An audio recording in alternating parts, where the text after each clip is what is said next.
Saludos a todos en este nuevo vídeo. Estoy muy feliz de poder estar con ustedes de vuelta. Sin duda alguna, en este nuevo vídeo traemos un nuevo contenido, un contenido que ya en el pasado hemos realizado, pero el cual solamente hemos realizado en una ocasión, y por ende me parece que es muy importante hablar sobre este otro conflicto del que poco se habla en la prensa, al igual que también el conflicto libio, al igual también sobre lo que está pasando en Sudán del Sur. Y sobre muchísimos otros conflictos, como también lo pueden ser el exterminio por el cual están pasando los Rohingyas en Birmania, etcétera, etcétera. Pero este conflicto me parece a mí que es muy interesante, no solamente porque tuvo sus comienzos a principios del siglo XXI, en el cual los Estados Unidos se gastó aproximadamente entre 5 y 10 mil millones de dólares en un periodo solamente de 5 años. Al día de hoy tiene un acuerdo militar o ha provisto un paquete militar al actual gobierno afgano por un periodo de entre 10 y 20 años. Y sin duda alguna me parece que ha sido ese paquete militar y la aún gran presencia de soldados estadounidenses. Se estiman que entre 5.000 y 9.000 soldados estadounidenses aún están en territorio afgano, y me parece a mí que esa ha sido sin duda alguna la razón por la que Afganistán no ha vuelto a caer en manos de los talibanes en su totalidad. Quizás algunos de ustedes discrepen conmigo, pero creo que esta opinión que les proveo es la más correcta. ¿Por qué? Porque a pesar de que Estados Unidos está ahí presente, haberse gastado millones de dólares en entrenar al ejército afgano, es un ejército débil, un ejército bastante desorganizado, un ejército con poca, sin duda alguna en mi opinión, ¿verdad? Con poca, con muy poco compromiso.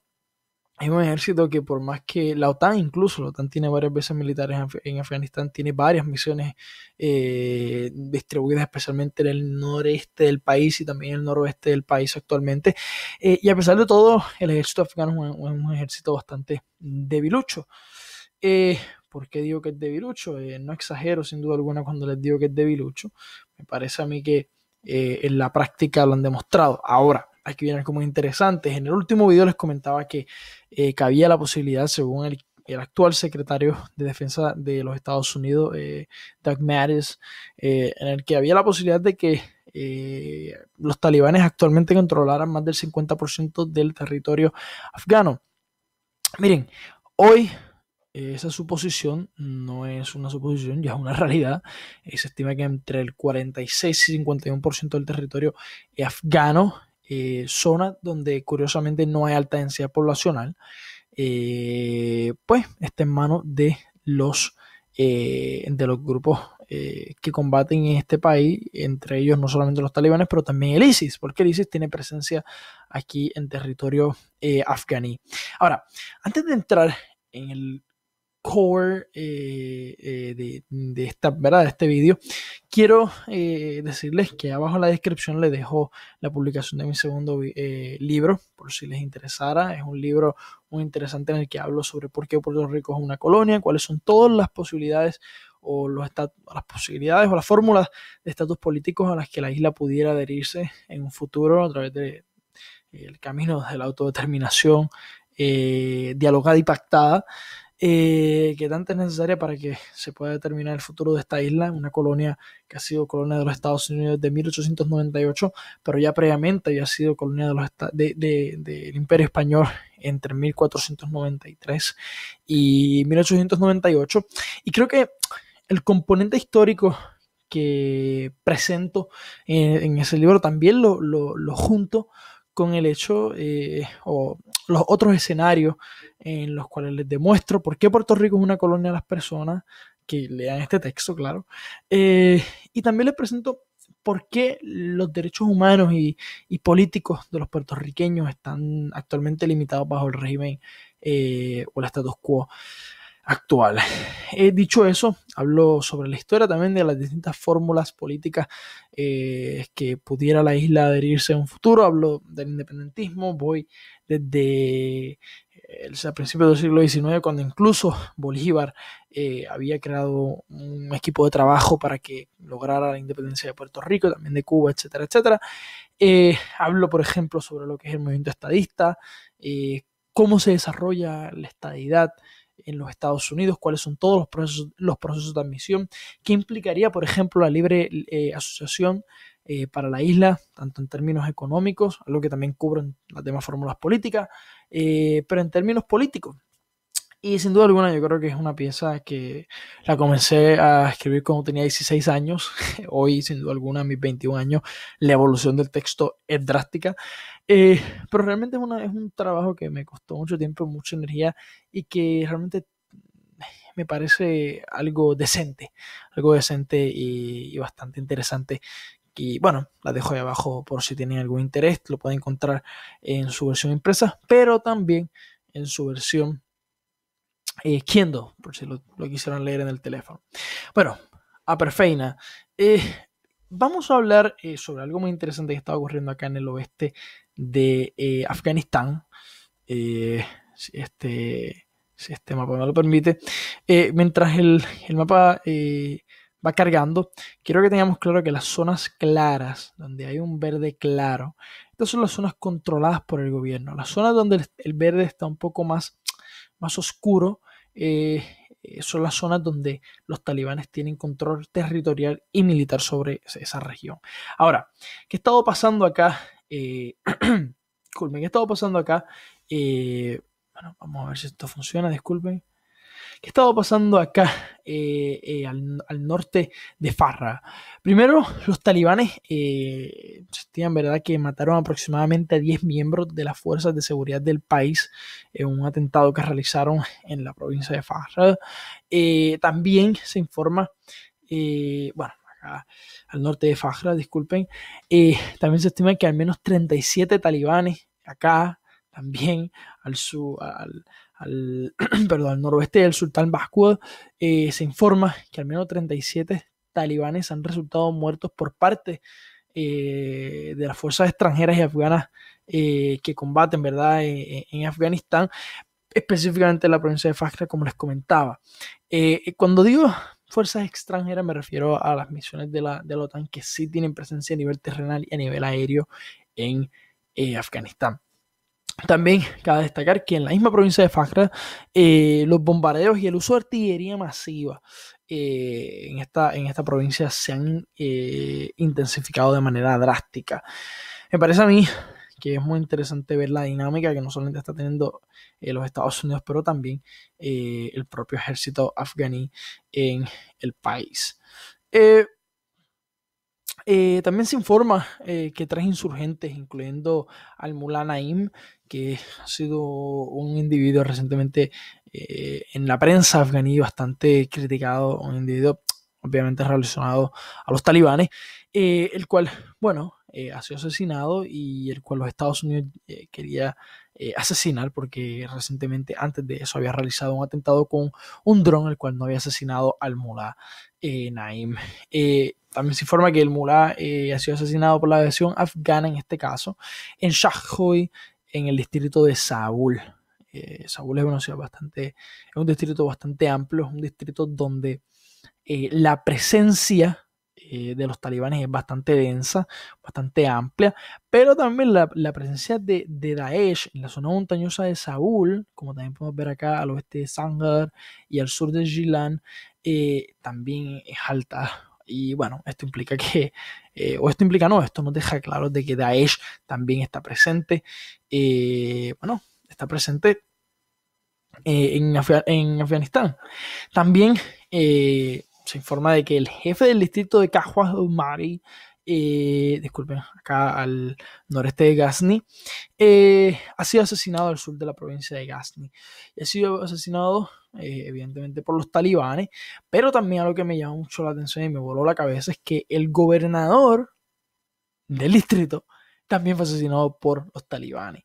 Así que, de nuevo, la presencia de los talibanes, como les comentaba, en este conflicto no solamente se extiende, a diferencia de Daesh, cuidado, en zonas donde no hay alta densidad poblacional, pero son zonas planas. Daesh, o sea, está presente predominantemente en las montañas, por eso es que vemos que tiene alta presencia acá en Nangarhar, una zona bastante montañosa, pero con buena perfusión de agua, así que bueno, Daesh en ese sentido se entiende por qué se esconde en las montañas, pero en el caso de los talibanes no solamente están en zonas planas y en zonas donde hay baja densidad poblacional, sino que también le sacan provecho a esto, y le sacan provecho porque, como podemos ver, en las zonas donde los talibanes tienen presencia, son zonas donde han podido cortar carreteras que son críticas, carreteras como por ejemplo esta acá que va desde Karabaj hasta el norte de Zabul, y que sin duda alguna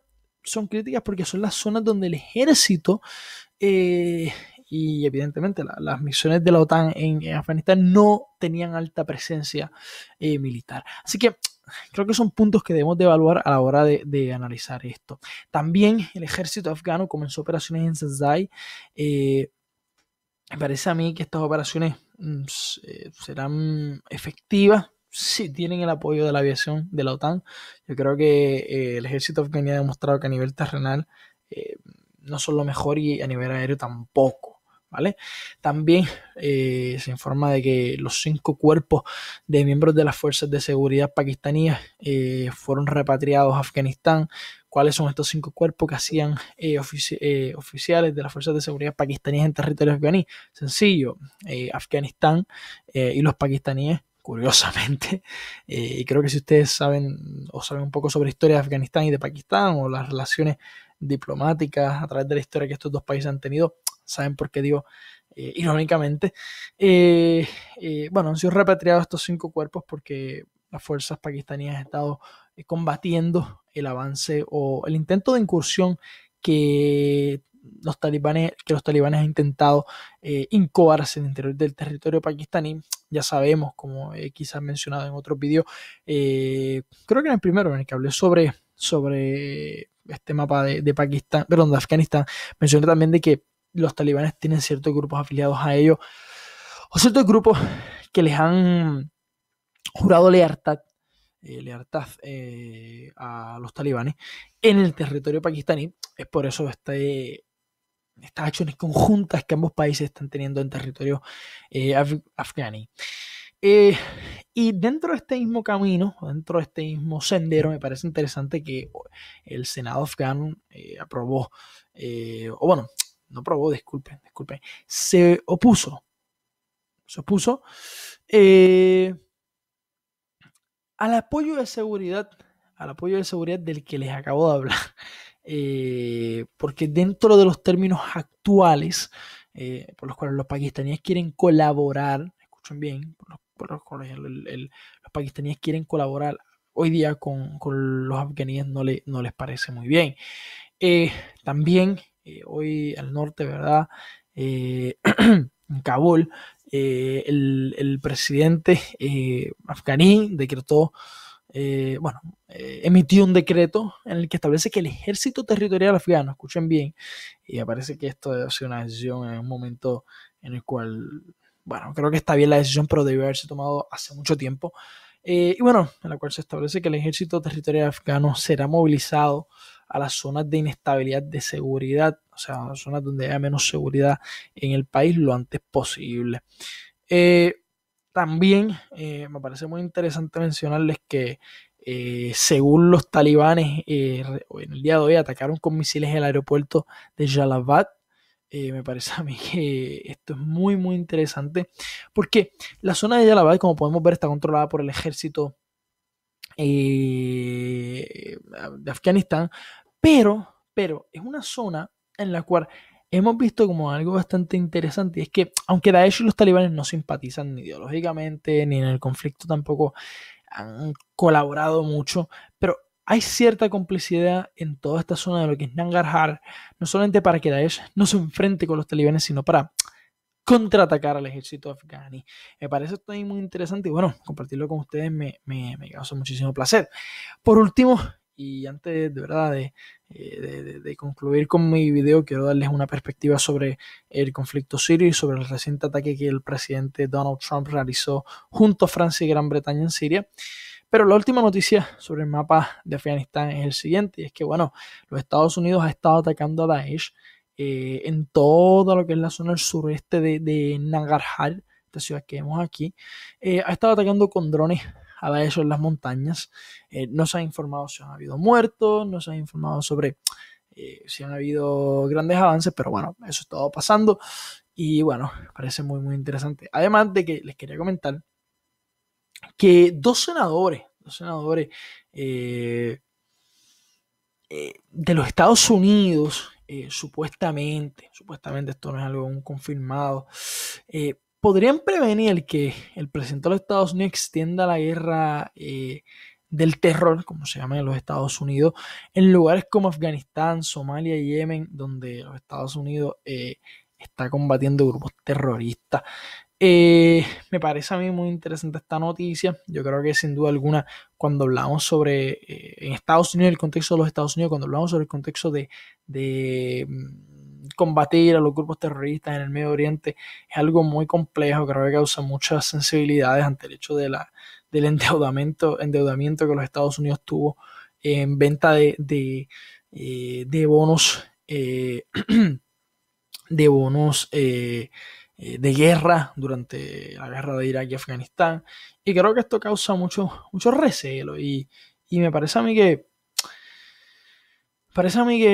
hay que tener mucho cuidado con la dinámica que los Estados Unidos va a tener en Afganistán, porque a pesar de que Trump criticó muchísimo sobre su incursión o sobre su apoyo al gobierno de Afganistán, ¿verdad? Con respecto a la guerra que están aún teniendo contra los talibanes, creo que en ese momento Trump lo criticó y actualmente sigue apoyando el acuerdo militar o el paquete militar que los Estados Unidos le proveyó al gobierno afganí durante la presidencia de Obama, e incluso se estima que quizás aumente la presencia de soldados estadounidenses en Afganistán. Para concluir, les quiero compartir un pensamiento que tengo en mi mente con respecto a los ataques o al ataque que realizó o los supuestos más de 100 misiles que los Estados Unidos, Gran Bretaña y Francia lanzaron en Siria. Y bueno, permítanme diciéndole que miren, por favor, primero, por favor, los Estados Unidos no inició ninguna guerra en Siria. O sea, a pesar de tener más de 3.500 soldados, o sea, a pesar de tener más de 3.500 soldados y asesores militares en Siria, de haberse gastado más de 1.3 mil millones de dólares en entrenar y apoyar grupos opositores en Siria, esto sin contar con, ¿verdad?, el paquete militar que Estados Unidos le proveyó en el verano de 2017 a los kurdos al norte de Siria, y de tener más de 7 bases militares en el país árabe. Los Estados Unidos ha atacado un centro de investigación científica cercano a Damasco y un supuesto almacén de armas químicas. O sea, Estados Unidos actuó el viernes pasado, al igual que lo hizo el año pasado, cuando lanzó más de 60 misiles Tomahawks contra territorio sirio, luego de que ésta acusara a Siria, ¿verdad?, de utilizar armas químicas contra civiles, junto al apoyo de Francia y el Reino Unido. Y que quede claro, estas acciones yo las encuentro totalmente fuera de lugar. Y bueno, sin embargo, además de tener en cuenta de que lo que ocurrió el pasado viernes, en mi opinión, no fue que Estados Unidos entró en guerra con Siria, hay que considerar que Estados Unidos realizó un ataque de represalia contra Siria sin realmente estar seguro de que en Ghouta Oriental, específicamente en Duma, se utilizaron armas químicas. ¿Por qué digo esto? Miren, porque cuando los Estados Unidos acusó a Siria de haber utilizado armas químicas unos días, el opositor Observatorio de Derechos Humanos Sirio, con sede en Londres, informó de que realmente las personas que murieron en Ghouta Oriental hace ya más de una semana murieron por asfixia generada por los edificios que colapsaron luego de que los bombardeos rusos y sirios en esa región al este de Damasco ocurrieran, ¿verdad? Y no por el uso de armas químicas. De hecho, según el Observatorio de Derechos Humanos Sirio, se estima que fueron 21 personas que murieron por asfixia y no 43, como según argumentan los Estados Unidos, Francia y Gran Bretaña. Ahora, el Observatorio de Derechos Humanos Sirio, esto que hay que tenerlo claro, que simpatiza, by the way, de hecho, con Occidente, es una fuente muy seria, bueno, en mi opinión, cuidado, es una opinión muy seria cuando se trata de ciertos asuntos, no en todo. Por lo que la decisión de Estados Unidos, Francia y Gran Bretaña solo se basa en especulaciones, y en los informes de dos organizaciones con vínculos a los grupos rebeldes que combatían en Ghouta Oriental y que son financiados por los Estados Unidos, que tienen presencia en el terreno y denunciaron el supuesto uso de armas químicas. Ante esto, sinceramente, es importante ser realista y sincero. En mi opinión, yo creo que me parece que las tensiones entre los Estados Unidos, la Unión Europea y Gran Bretaña con Rusia por la supuesta injerencia rusa en las elecciones estadounidenses, las posteriores expulsiones de diplomáticos rusos de los países antes mencionados y el reciente caso Skripal, que quizás ustedes han visto recientemente en la prensa, que es el famoso caso en el que supuestamente unos espías rusos intentaron, utilizando un agente neurotóxico o ¿verdad? Acabar con la vida de este ex espía de apellido Skripal, que había sido intercambiado entre los Estados Unidos y Rusia, luego de que este señor actuara como un doble espía para, ¿verdad? Entre Gran Bretaña y Rusia, y luego se decantara por apoyar a Gran Bretaña y fuera encausado por aproximadamente 10 años en cárcel. Pues este señor se fue a vivir después que se hizo este acuerdo entre Rusia y los Estados Unidos, ¿verdad? Para liberar a estos espías que ambos países tenían de cada país. Y este señor fue enviado a Gran Bretaña y allí ha estado y supuestamente fue envenenado. ¿Verdad? O se realizó un intento de asesinato contra este señor en Gran Bretaña. Sin embargo, no hay evidencia real sobre que hayan sido espías rusos, pero bueno, esta es la opinión de Gran Bretaña y me parece a mí que esta ha sido también una de las razones, junto a las que ya les acabo de mencionar, las que han llevado a Occidente a tomar unas acciones contra territorio sirio sin tener evidencia física y científica de lo que ocurrió en Duma. O sea, las acciones del pasado vienen, en mi opinión, solo buscan sin duda alguna, y se los digo sinceramente, solo buscan dejarle saber a Rusia que, entre comillas, estamos velando todo lo que hacen en Siria. Abro paréntesis, porque me parece que Rusia tiene una base aérea, y creo que esto es importante recordar, tiene una base aérea y una base militar, y está construyendo una base naval y expandiendo su presencia militar en Siria. Y cierro paréntesis, ¿verdad? Y para dejar claro de que aún seguimos siendo la policía del mundo. Eso es lo que Estados Unidos realmente quería demostrar debido a la presión que tiene de la prensa y debido a la presión que tiene por parte de la clase política, tanto demócrata como republicana, para demostrar fortaleza también. Y me parece a mí que para también desviar un poco sobre todos los asuntos y los casos de abuso sexual y los supuestos affairs sexuales que ha tenido el presidente Obama. Me parece a mí que estas son realmente las razones por las cuales, junto al hecho de que queremos seguir siendo la policía del mundo, las cuales han llevado a los Estados Unidos, a Francia y a Gran Bretaña, curiosamente sin el apoyo de Alemania, cuidado, a llevar estas acciones. Miren, este ataque, un día antes de que la delegación internacional que supuestamente investigaría si el régimen de Al-Assad usó armas químicas realmente, no se justifica ni por activa ni por pasiva. O sea, me parece a mí que el ataque del pasado viernes solo fue un desastre. De hecho, se estima que más de la mitad de todos los misiles lanzados fueron interceptados. Y como ya les mencioné, esto responde a la presión mediática que Trump tiene en los Estados Unidos, la cual es 100% antirrusa, y que es una respuesta de frustración ante el avance efectivo que Al-Assad está teniendo en Siria.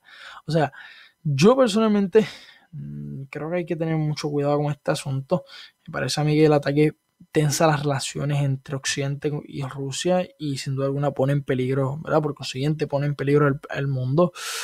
Hoy tenemos una realidad y hay que reconocerla, es que Al-Assad tiene en su poder más del 70% del territorio sirio y su popularidad sigue aumentando a través de la guerra, algo que hay que mencionar también, algo que al inicio de la guerra no era así, porque en la realidad, o sea, después de que se acabe, miren, mi opinión con Daesh, es cuestión de que Rusia, Irán, Turquía y Siria se sienten a la mesa para hablar sobre qué hacer con los kurdos al norte de Siria, sobre qué hacer con los rebeldes y los terroristas que hoy combaten junto a Turquía al noreste de Siria, y para determinar, esto me parece que a mí que es crítico, si Turquía se retirará permanentemente o no de territorio sirio o si mantendrá sus aspiraciones otomanas en vigencia. O sea, con estas palabras quiero ser sincero. O sea, Al-Assad, en mi opinión, ganó la guerra.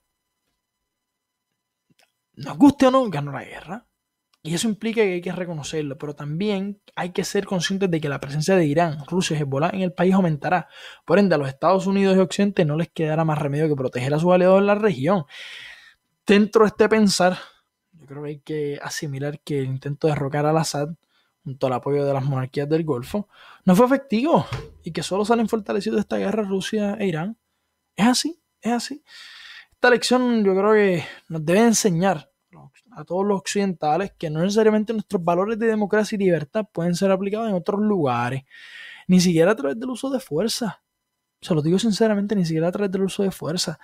O sea, que estos estados que nos inventamos con el acuerdo de Sykes Pickett a principios del siglo XX, a veces funcionan mejor cuando tienen figuras centralistas y poco democráticas. Se lo digo en serio. Por lo que, en vez de apoyar guerras, deberíamos de apelar al diálogo y empujar a que estos regímenes totalitarios, o como se considera en Occidente, comiencen a dar más libertades individuales y acciones democráticas a sus respectivos pueblos. Porque solo así podremos ayudar directa e indirectamente a que esas naciones heterogéneas, porque étnica y religiosamente, y todos sabemos que después de la Primera Guerra Mundial se crearon estados heterogéneos que, bueno, hasta el día de hoy, sin duda alguna, me parece a mí que la mayoría de ellos son estados fallidos. Me parece a mí que esta es la única manera, ¿verdad?, de que puedan incoar senderos de progreso y bienestar. Para concluir, yo creo que en tiempos recientes quisimos sacar, y digo quisimos porque yo soy occidental, quisimos sacar un régimen como el de Gaddafi de la noche a la mañana. Miren, sin embargo, en la OTAN y en los Estados Unidos nadie pensó que en un país inventado también por nosotros, como Libia, mantener más de 130 tribus alineadas junto a las minorías inmigrantes del centro de África muy pobres no era tarea fácil. Ahora, luego de nuestras acciones, miren lo que es Libia hoy. Con esto, miren, yo no pretendo que piensen que yo apoyo esos regímenes totalitarios y abusivos, o que no los apoyo, o que yo tengo ideas prooccidentales o ideas no prooccidentales. Miren, no. Yo solo quiero que seamos conscientes de que nuestras ideologías y conceptos políticos que no son necesariamente aplicables en otros países, y no son necesariamente aplicables en otros países, y no son necesariamente aplicables en otros países, y eso hay que reconocerlo. ¿Ok? Punto.